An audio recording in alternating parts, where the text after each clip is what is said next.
I grew up in the late 1940s in a single-parent house. Well, actually it was a two-room converted garage. My mother bought our clothes, our bed, and our dining table at the Goodwill store. My mom worked in a factory. I delivered newspapers and mowed lawns. We didn't have much, but we got by. We didn't receive any public assistance, didn't feel that we needed it, didn't feel that we deserved it, and we wouldn't have accepted it. Yes, we were poor, but no more poor than our next door neighbors. And being poor didn't mentally scar us for the rest of our lives. It just made us want to work harder so we could better ourselves. Now, the only reason why I mention my childhood is because it proves that whenever some bleeding heart says that me as a conservative doesn't understand, doesn't care anything about the poor, they're full of baloney. I've been there, done that. Ate off of a plate and dried off with a towel that came in a box of laundry soap, just like so many hardworking families of the area. We didn't have a TV. The only entertainment we could afford was a small table radio, and we got that with green stamps. We've all been there. You know, later as a teenager, I only listened to a couple of radio shows. Thanks to the so-called fairness doctrine, there wasn't much more than Mike Roy's cooking show worth listening to at the time. And that's when I learned about the Constitution and the importance of the First Amendment. I pray to God we never return to the days of the fairness doctrine, for it was anything but fair, and it trampled on our First Amendment rights. Now, obviously, if it were not for talk, radio, and television, most of what goes on in Washington and in Sacramento still would be secret. Even if talk media simply verifies what we already suspect, it is one of the most important sources of information available. And like all media, would not exist were it not for the First Amendment to the Constitution. I'd like to read it for you. Amendment 1. Congress shall make no laws respecting an establishment of religion or prohibiting the free exercise thereof, or abridge the freedom of speech or of the press or the right of the people peaceably to assemble and to petition the government for redress of grievances. Ladies and gentlemen, that is our right under the Constitution, and that is why we are here today. Welcome to your Tea Party.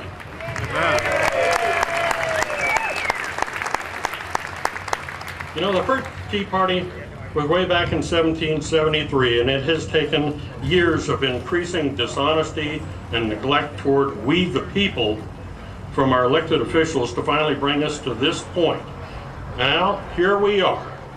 We're Democrats, Republicans, Green Party, Independents, Christians, Jews, non-allied, non-believers, old, young, etc., etc., etc. And just like the movie Network, where the old news anchor finally, out of total frustration, looked into the TV camera and shouted, "But wait a minute, this is not a movie." Now it's us shouting the same thing. We're mad as hell, and we're not going to take it anymore.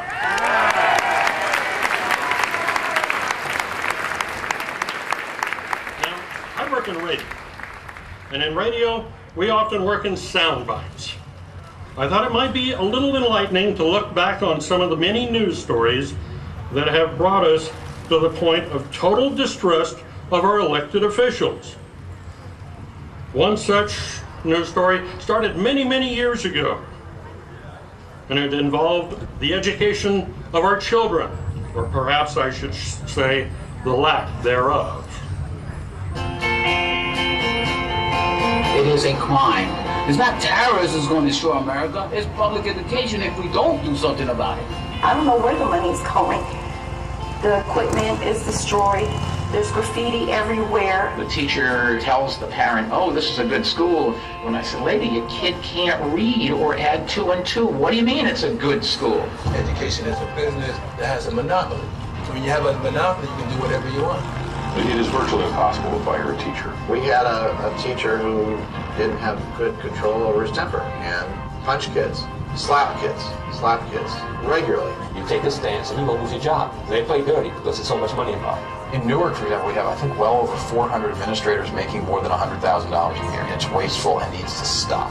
I used to wonder not why parents weren't protesting, but why aren't parents lighting fires and breaking windows? It's not about doing something for the kids and having better schools. It's about getting elected. Corruption is out there. Rampant, pervasive, institutionalized. People should be in jail. You can't lose $1 billion and not be able to explain how you spent that money or where the money went. It's a sad saying, but they've been pimping our children for a very long time.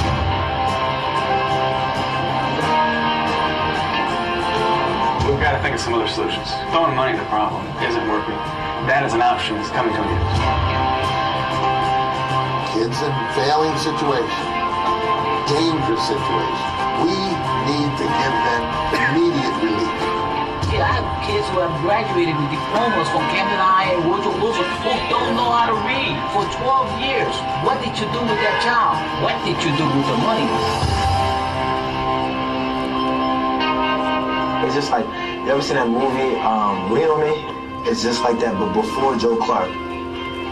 Before the baseball bat. Yeah, exactly. That came from a television documentary that was to air on NBC TV, except that it never aired on NBC TV because the Powerful Teachers Union objected. However, thanks to the First Amendment, you can now find it online on YouTube, just where I did.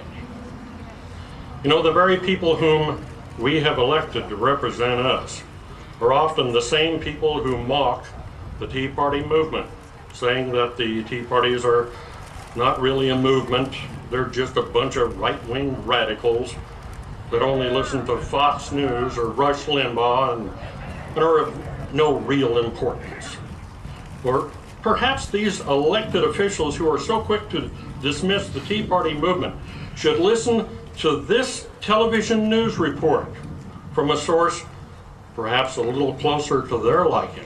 No, it didn't come from Fox News. But wait until you hear where it did come from.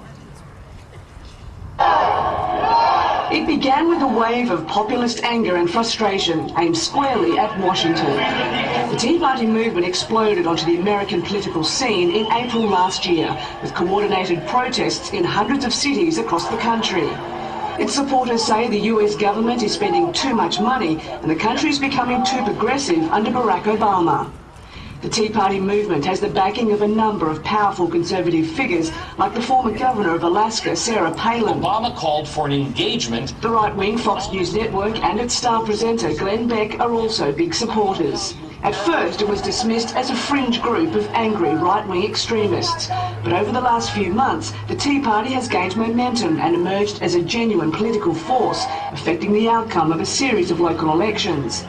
Most recently, they endorsed Republican Scott Brown in the Massachusetts Senate election, helping propel him to an unlikely victory in a traditionally liberal state. While the various groups share common goals and fears, neither the Democrats nor the Republicans can rely on their vote. An independent could rise up, and whether he's a Tea Party candidate or running as an independent, people are voting issues now, and they're voting on the merits of the candidate. The Tea Party movement will almost certainly have an impact on the congressional elections in November, and that makes it impossible to ignore. Kath Turner, Al Jazeera, Nashville, Tennessee. That's right, Al Jazeera. Can you imagine a network from the Middle East has more respect for the Tea Parties than we get from our own elected officials?